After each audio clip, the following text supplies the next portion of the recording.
అదే RTV app వార్తల్ని క్షణాల్లో చదివే అవకాశం ఉంటుంది. ఒక న్యూస్ పేపర్, ఒక టెలివిజన్ ఛానల్ మీ చేతుల్లో ఎప్పుడూ ఉంటాయి. ముఖ్యమంత్రి రేవంత్ రెడ్డి ఢిల్లీ పర్యటనలో ఉన్నారు. ఆయన ఢిల్లీ పర్యటనలో ఉన్న నేపథ్యంలో సంచలన వ్యాఖ్యలు చేశారు.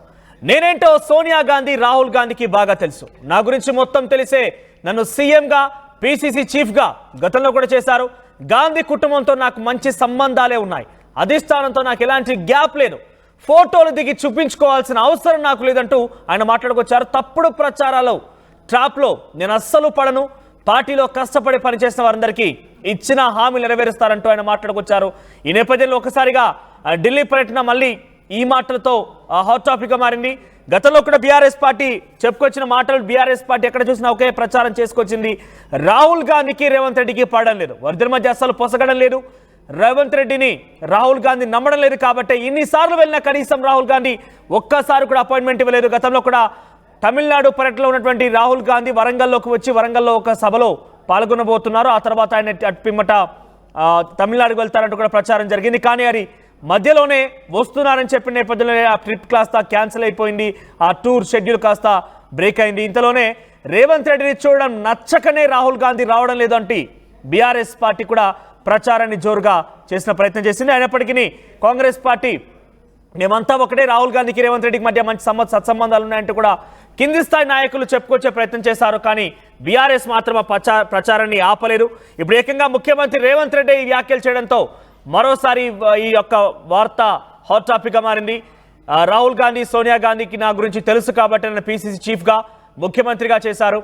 నాకు వారికి మంచి సత్సంబంధాలు ఉన్నాయని చెప్పి కూడా రేవంత్ రెడ్డి మాట్లాడుకొచ్చారు. మరి ఈసారి పర్యటనలో ఎటువంటి చర్చ జరుగుతుందో చూడాలి. ఎమ్మెల్సీ ఎన్నికల సంబంధించి ఈ విషయంపై కానివ్వండి, మరోవైపు క్యాబినెట్ ఎక్స్పాన్షన్ విషయంలో కానివ్వండి, పార్టీలో నియామకాల విషయంలో కానివ్వండి, పార్టీలో కమిటీ ఏర్పాటు విషయంలో కానివ్వండి, తెలంగాణ ప్రదేశ్ కాంగ్రెస్ కమిటీ నియామకాల విషయంలో కానివ్వండి, ముఖ్యంగా ఇన్ఛార్జ్గా వచ్చినటువంటి మీనాక్షి నటరాజన్ విషయంలో కానివ్వండి, ఇవన్నీ విషయంలో కూడా కొంత చర్చ జరుగుతోంది. మరిన్ని అప్డేట్స్ గోపి నుంచి అడిగి తెలుసుకుందాం. గోపి, ఏం జరిగింది ఈరోజు ముఖ్యమంత్రి రేవంత్ రెడ్డి పర్యటనకు సంబంధించి అప్డేట్స్ ఏంటి? ఆయన ఈ రకంగా మాట్లాడడం అనేది కేవలం ప్రతిపక్షమైన బీఆర్ఎస్, బీజేపీలు పదే పదే జోరుగా ప్రచారం చేయడం కోసం చెక్ పట్టేందుకే మాట్లాడారా? నిజంగానే వారికి అపార్ట్మెంట్ దొరికిందా, దొరకలేదా, కలిసే అవకాశం ఉందా? అప్డేట్స్ ఏంటి? మనోజ్, ఏదైతే డీలిమిటేషన్ కు సందర్భంగా తమిళనాడులో జరుగుతున్న దక్షిణాది రాష్ట్రాల మీటింగ్ కు సంబంధించి కనిమొలి మిగతా నాయకులంతా కూడా రేవంత్ రెడ్డిని ఆహ్వానించడానికి వచ్చిన సందర్భంగా ఆ తర్వాత జరిగిన చిట్చాట్ లో అనేక అంశాలపైన రేవంత్ రెడ్డి మాట్లాడడం జరిగింది. ప్రధానంగా చూసుకుంటే గత కొద్ది కాలంగా అధిష్టానానికి రేవంత్ రెడ్డికి గ్యాప్ పెరిగిందంటూ కూడా ఇటు బీజేపీ, బీఆర్ఎస్ పార్టీలు చేస్తున్న ప్రచారం పైన ఆయన ఈరోజు స్పందించడం జరిగింది. అయితే ఇందులో ఒక విషయాన్ని మాత్రం ఆయన చాలా స్పష్టం చేయడం జరిగింది. నేను ఎవరికో చూపించుకోవడం కోసం ఫోటోలు దిగాల్సిన అవసరం లేదు. ఏదైతే పని ఉంటే ఖచ్చితంగా నేతల్ని కలుస్తాను.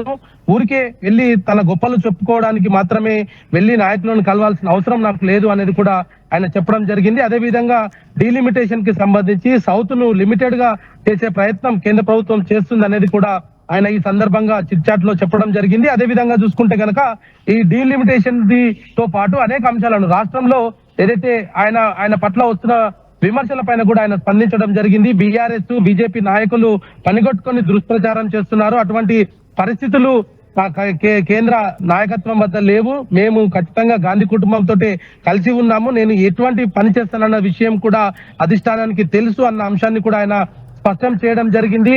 పిసిసి ముఖ్యమంత్రి 2 పదవులు కూడా ఆషామాషిగా నాకు ఇవ్వలేదు అనేది కూడా ఆయన తన అభిప్రాయాన్ని వ్యక్తం చేయడం జరిగింది. అయితే చిట్చాట్ లో అనేక అంశాలపైన కూడా చర్చించడం జరిగింది. ముఖ్యంగా దక్షిణాది రాష్ట్రాలు డీలిమిటేషన్స్ లో ఏ విధంగా నష్టపోతున్నాయి అన్న దానిపైన కూడా చర్చించారు. ఆ సందర్భంగానే రాహుల్ గాంధీ తోటి మీకు కొంత గ్యాప్ వచ్చింది అని విపక్షాల ఆరోపణ చేస్తున్నాయి. మీరు కూడా ఈ మధ్య కాలంలో ఢిల్లీకి వచ్చిన సందర్భంలో కూడా ఎప్పుడు కూడా రాహుల్ గాంధీని కలవలేదు అనేది కూడా మాట్లాడిన సందర్భంగా ఆయన చాలా స్పష్టంగా చెప్పడం జరిగింది. అవసరం ఉంటే తప్ప నాయకులను నేను కలవను. అదే విధంగా ఖచ్చితంగా రాహుల్ గాంధీ సూచనల మేరకే నేను కులగణన కావచ్చు, ఇతర అంశాలపైన కూడా నేను నడుచుకుంటున్నాను. అదే విధంగా పార్టీలో విఘ్నతతోటి పనిచేసిన వారందరికీ ఇచ్చిన హామీలను కూడా నెరవేరుస్తానంటూ కూడా ఆయన చెప్పడం జరిగింది. ఏదేమైనా ఆఫ్ ద రికార్డు మాటల్లో రేవంత్ రెడ్డి ఇప్పటికే గాంధీ కుటుంబానికి తాను విధేయుడుగా ఉన్న విషయాన్ని అయితే మరొక మారు స్పష్టం చేయడం జరిగింది. విపక్షాలు కేవలం తనపైన ఆరోపణలు చేయడానికి, అంటే రాష్ట్రంలో ఒక అస్థిరత్వాన్ని నెలకొల్పేందుకే బీజేపీ బీఆర్ఎస్ కలిసి పనిచేస్తున్నాయి అనేది కూడా ఆయన ఈ సందర్భంగా అయితే మాట్లాడడం జరిగింది. ఎటువంటి గ్యాప్ మా మధ్యలో లేదు, అవసరం ఉన్నప్పుడు ఖచ్చితంగా నేను రాహుల్ గాంధీని కలుస్తాను, నెక్స్ట్ వరంగల్ సభకు కూడా ఆయనతో పాటే ఉంటారనేది కూడా ఆయన చెప్పడం జరిగింది. మరి గత కొద్ది కాలంగా ఇటు బీజేపీ బీఆర్ఎస్ చేస్తున్న ఆరోపణల పైన మాత్రం ఆయన ఒక స్పష్టత ఇచ్చే కార్యక్రమం అయితే చేశారని చెప్పుకోవచ్చు మనోజ్. రైట్, అంటే ఈసారి పర్యటన కేవలం ఒక రాజకీయ పరిణామాలకు సంబంధించి దక్షిణాది రాష్ట్రాల ఐక్యం కోసమైనా ఇంకేదైనా జరిగే అవకాశం ఉంది? అంటే ఇక్కడ ఎమ్మెల్సీ ఎన్నికలకు సంబంధించి దాదాపుగా 3 కాంగ్రెస్ పార్టీ నియమించింది. మీనాక్షి నటరాజన్ వచ్చిన తర్వాత కూడా కాంగ్రెస్ పార్టీకి సంబంధించి తెలంగాణలో చాలా పెను మార్పులు చోటు చేసుకుంటున్నాయి. ఈ నేపథ్యంలో ఈ విషయాలపైన అధిష్టానంతో భేటీ అవకాశం ఉందా? అంటే ఈసారైనా ఆయన భేటీకి కొంత ప్రాధాన్యత సంతరించుకునే అవకాశం ఉంది కాబట్టి జరుగుతుంది అనుకోవాలా?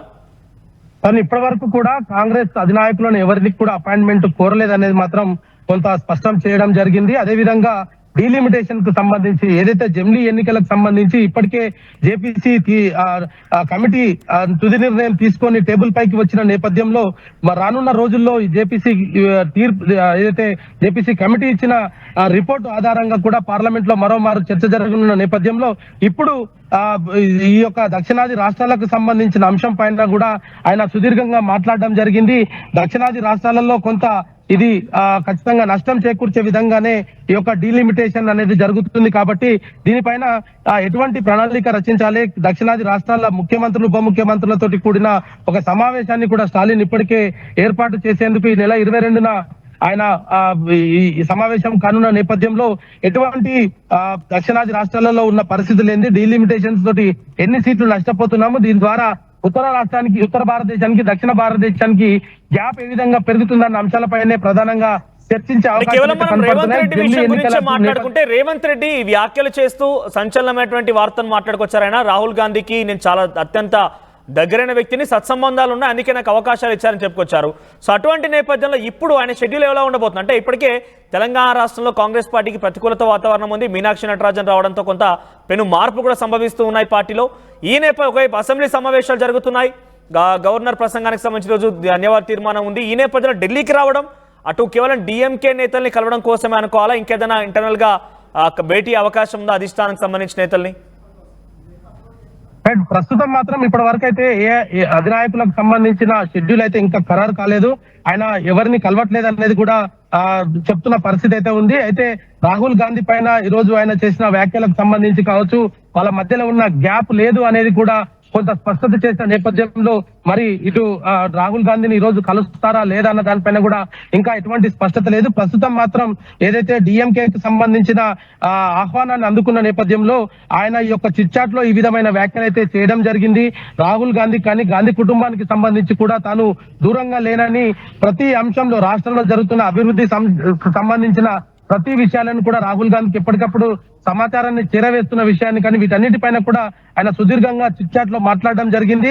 అయితే అపాయింట్మెంట్ కు సంబంధించి కావచ్చు, రాహుల్ గాంధీతో పాటు ఇంకా ఎవరినైనా కలుస్తారన్న దానికి మాత్రం ఆయన ఇంకా నేను ఎవరినైతే అపాయింట్మెంట్స్ అయితే కోరలేదు, కేవలం కొన్ని కార్యక్రమాల దృష్ట్యా ఢిల్లీకి అయితే వచ్చానన్న విషయం మాత్రమే చెప్పడం జరిగింది. మరి ఈ యొక్క ఆఫ్ ద రికార్డు మాట్లాడిన తర్వాత మరి రాహుల్ గాంధీ తోటి ఒకవేళ భేటీ అవుతారా లేదా అనేది కూడా మరి కాసేపట్లో అయితే తెలిసే అవకాశాలు అయితే కనపడుతున్నాయి మనోజ్.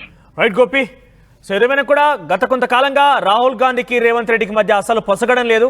కనీసం రేవంత్ రెడ్డిని కలవడం కోసం రాహుల్ గాంధీ ఇష్టపడడం లేదంటే కూడా ప్రతిపక్షాలైనటువంటి బీజేపీ బీఆర్ఎస్లు పెద్ద ఎత్తున జోరుగా ప్రచారం చేశాయి. ఈ నేపథ్యంలో ఈరోజు ఢిల్లీలో పర్యటించినటువంటి ముఖ్యమంత్రి రేవంత్ రెడ్డి దానికి కొంత చెక్ పెట్టే ప్రయత్నం చేశారు. నాకు సోనియా గాంధీ రాహుల్ గాంధీకి మంచి సత్సంబంధాలు ఉన్నాయి, వారి నాపై నమ్మకం ఉంది కాబట్టి నాకు ఒకసారి పిసిసి అధ్యక్షుడిగా, ఆ తర్వాత వెంటనే ప్రభుత్వం వచ్చాక ముఖ్యమంత్రికి అవకాశం కల్పించారు. ఇవన్నీ అవాస్తవాలంటూ కొట్టిపారేస్తూ ఆయన మాట్లాడుకొచ్చారు. సో ఈ నేపథ్యంలో ఇవన్నీ కూడా ఫేక్ ప్రచారాలు, వారి ట్రాప్లో నేను పడను, పార్టీ కోసం కష్టపడే అందరూ కూడా న్యాయం చేస్తారంటూ మాట్లాడుకొచ్చారు. మరి రానున్న రోజుల్లో క్యాబినెట్ మంత్రుల ఎక్స్పాన్షన్ ఉంది. అట్ ది సేమ్ టైం పార్టీలో కూడా కమిటీలు వేయాల్సి ఉంది. అది జనరల్ సెక్రటరీలు కానివ్వండి, సెక్రటరీలు కానివ్వండి, డీసీసీ ప్రెసిడెంట్ నుంచి కింది స్థాయి గ్రామ కమిటీల వరకు కూడా ఒకసారి కొంత మార్పులు జరిగే అవకాశం ఉంది. మరి ఈ విషయంలో ఎవరెవరికి అవకాశం ఇస్తుందో చూడాలి. ఈ రోజు అయితే ఎటువంటి భేటీ అయితే లేదు, అధిష్టానంతో ఎవరు కూడా కలిసి అవకాశం లేనట్టు తెలుస్తోంది. చూద్దాం మరి రేవంత్ రెడ్డి తిరిగి తెలంగాణకు వచ్చాక అసెంబ్లీ సమావేశాలు అయిపోయాక కొంత దీనికి ముమ్మరంగా క్యాబినెట్ ఎక్స్పాన్షన్ కానివ్వండి పార్టీ కమిటీల గురించి ఆలోచించే అవకాశం ఉంది. చూద్దాం మరి దాన్ని ఎలా నిర్వర్తిస్తారనేది. యూపీఎస్సీ ఫలితాల్లో 84కు పైగా ర్యాంకులతో ప్రభంజనం సృష్టించి నేడు ప్రకటించిన తెలంగాణ గ్రూప్ 1 ఫలితాల్లో 100 మందికి పైగా 430 కంటే ఎక్కువ మార్కులు సాధించిన ఏకైక అకాడమీ విష్ణు ఐఏఎస్ అకాడమీ. మరిన్ని వీడియోస్ కోసం ఛానల్ ని సబ్స్క్రైబ్ చేయండి. లేటెస్ట్ అప్డేట్స్ కోసం వాట్సాప్ ఛానల్ ని ఫాలో చేయండి. అండ్ లింక్ డిస్క్రిప్షన్ లో ఉంది.